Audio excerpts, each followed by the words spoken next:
Happy Monday, Perry. It's Kevin here. It is episode number 9. We've made our way well into September, and how are you enjoying the new weather? A little bit cooler, huh? Yeah, it's nice and cold. Noticeably different from last week. Wow, 70 degrees down here. You know, it's interesting. I always remark this time of year that it's almost like a thermostat switch gets changed for Central Texas as soon as you exit Labor Day weekend. And it's like a 10-degree drop in about a week. Great analogy. You know, and it happens quick. It's like all of a sudden you wake up and you get up in the morning, and I know you get up fairly early like I do, went out to walk the dogs, and it was not even 60 degrees early in the morning. Well, we'll probably be like this for a long time again. another seasonal change. Yeah, absolutely. Well, you know, and unlike our friends that live in other parts of the country that get to see definite seasonal changes, we only get a little bit of moderation from the real hot temperature. But, you know, fortunately, we didn't get too many 100-degree-plus days this year, did we? Oh, no. Well, it was hot down here. It was hot.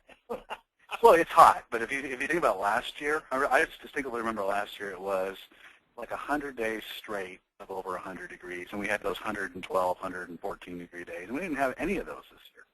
No, we didn't. We didn't have much rain either this year.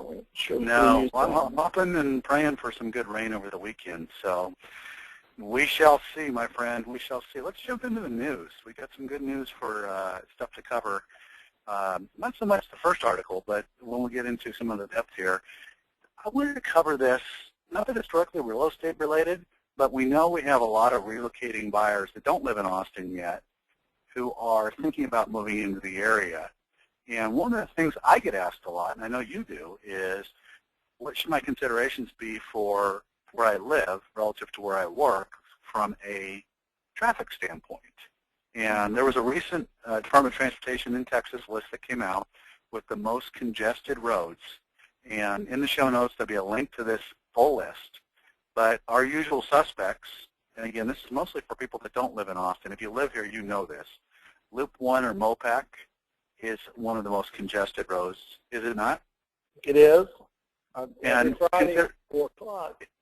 Yeah, and I want to tie this down for folks just from a standpoint, and you can give me your perspective. What I always advise people is there is sort of a dividing line on Mopac or Loop 1 where the bridge crosses the river, and if you want to avoid excess traffic, if you're working north, you ideally don't want to live way south of that bridge because of traffic or vice versa. Wouldn't you agree with that?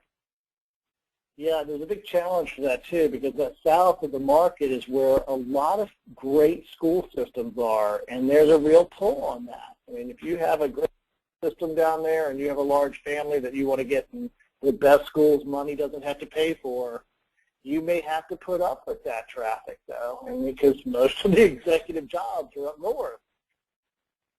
Yeah, and that's also changing. We're going to be talking about that in our next article, but it's very true that along Capital Texas Highway and some of the other areas in Northwest and North Austin, a lot of the high-tech exec jobs, a lot of the service industries are up there. But, you know, it's consideration. I know that I had a relocating buyer coming in from Chicago, and they pay careful attention to that demarc on Mopac. One of them is a consultant in the high-tech industry, and so he travels a lot, and she works from home on the phone all the time because she's a coach or a consultant. And so they had some flexibility. Like you said, a lot of people don't. And that is a big consideration. Again, for those of you that live in Austin, you know this. Portions of slaughter. This is more of an issue for people that just want to avoid traffic than it is from a commute standpoint. There is that section of slaughter down there between the south part of Mopac and I-35 that get very congested. It's a very, very urbanized, high-traffic location for a lot of the reasons you just talked about. If you go to South Austin or Southwest Austin down there, that's where a lot of the growth is it not, Perry? Yeah, it is. Yeah, it's good quality product at a really affordable prices. And retail central, in other words, where all the core concentration of retail, a lot of it's along Slaughter, and as a result, there is a fair amount of traffic. Highway 183, this becomes a consideration if you live out in that northwest area beyond the Arboretum, and there is some traffic that comes in that intersection between Mopac and the Arboretum. And so Highway 183 is one of the more congested, mostly because of all that growth out there towards Avery Ranch and Cedar Park, isn't it? Mm-hmm. Sure is. Now, our favorite, and unless somebody's a glutton for punishment, I certainly would live downtown if I had to get downtown every day. I-35 can be a parking lot, both directions, in and out of that corridor downtown, can't it? Yes.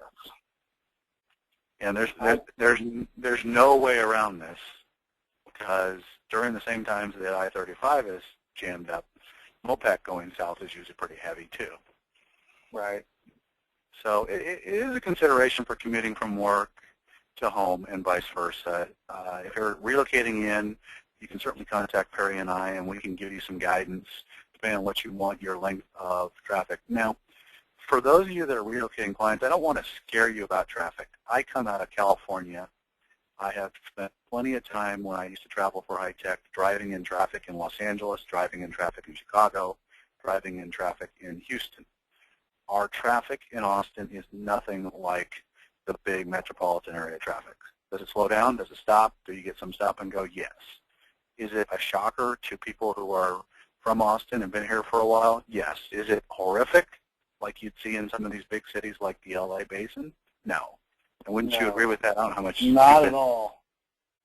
Not at all. You know. The limited time I've ever spent in California is nothing compared to, I mean, this is our traffic on steroids in that area. Yeah, absolutely. And I know I have a famous story I tell. I used to run a high-tech office. I had offices in 26 cities.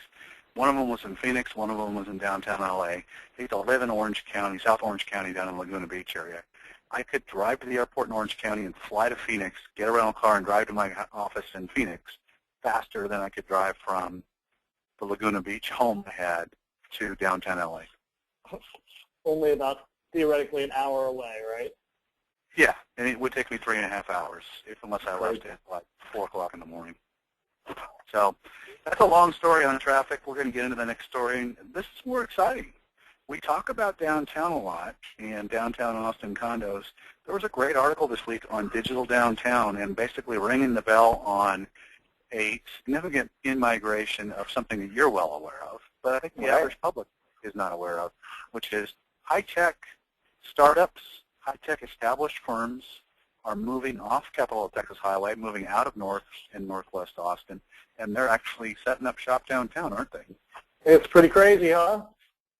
Well, let's talk a little bit for people who haven't read the article. What are the main drivers that you see that this article talks about as well? Well, I think you see a couple of things. First of all, favorable business environment. The idea that you can start up in a small office space at an affordable price and have the quality of life around it where people can walk to work, they can go play after work, you can have, pretty much any kind of business.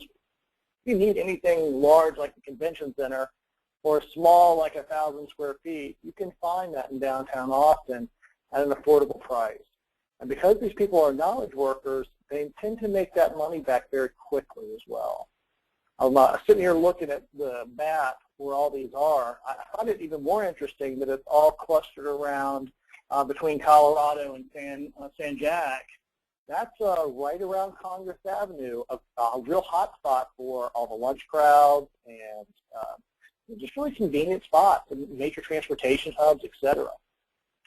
Well, it's interesting because I've been here as long as the era when Mayor Kirk Watson introduced this concept of wanting to bring high-tech, and the article even refers to this, downtown. If you look at his tenure around the late 1990s, he introduced this concept, and they were way, way before their time, mostly because of infrastructure. There weren't the number of restaurants. There were not the number of services downtown. It would, if you went back to 1999, be very difficult to live downtown and think you had a vibrant work, play, live lifestyle, wouldn't it? Mm-hmm. And I think that the thing that I saw that was telling, because I think it's cool and trendy, and they talk about this in the article, for startups to do this. And some of them are having to do some pretty crazy things to support their workers that don't live downtown yet in terms of parking. And they're talking about shuttles that run from parking lots and all sorts of other things. They were renting parking spaces, but now these parking garages aren't open after 6 o'clock and things like that, which is important to a startup. But Cirrus Logic, who had a pretty large office in southwest Austin, is moving and taking space at about 130,000 square feet, and they made a decision to move all of that into this downtown core, didn't they? Yeah, I'm 5 blocks away from that myself. Yeah, it's really interesting to see, and I think that the big challenge is going to be reasonably, not low affordable price, but just affordable continued units. We know there's demand on the rental side that exceeds supply, and I see that happening as well. Don't you on the for sale side as well? Exactly, and I'll give you an example. Something I saw at Gables Park Plaza. You could get a one-bedroom there for $1,550 not 6 months ago. Now they're $1,750. I mean, those are the demand spikes that and the price spikes you see with the demand being the way it is right now. But there are affordable options coming around, and there's also a lot of good, like the railroad, our Metro Rail, stops around the 3rd Street area, the 2-block walk to this hub that we're looking at right now on this map. So they're working through the problems of getting affordability taken care of, and that walk lifestyle is important to. It's been important to everyone else around the world except for us, America. Absolutely. It's exciting, and I think we're going to see it continue to happen. Let's jump into some of more of the national things that we think this is important because this type of stuff affects Austin because we have so many people moving into the area. And we had 2 positive articles. The first one was home prices, signal recovery may be here. And it's interesting, when I look at it this way, when CNN comes out and rings the bell that is potentially the all clear on home prices, it's fairly late in the process. And what they were referring to in the CNN article is the S&P Case-Shiller Index was up 6.9% year over year. It's been up for the 3-month index across the board as well as year over year, every reporting period. And the Case-Shiller looks at a rolling 3-month average. And so what's interesting about this is across the board in 50-plus markets, any way they look at it, they can look at the 25 market index, they can look at it. We talked about this in the context of Texas, where every market in Texas was now showing positive. Well, we're now seeing that because of an inventory shortage, and we talk about this every week. It takes a long time to build the supply side of real estate. You can't just decide today, we need more housing in Austin, we need housing in every market, whether it's rental or for sale, and create it very quickly. And this has been down for so long that I think the challenges that you see in Austin will become challenges in other markets across the country, and we're already starting to see that. You're seeing that right now.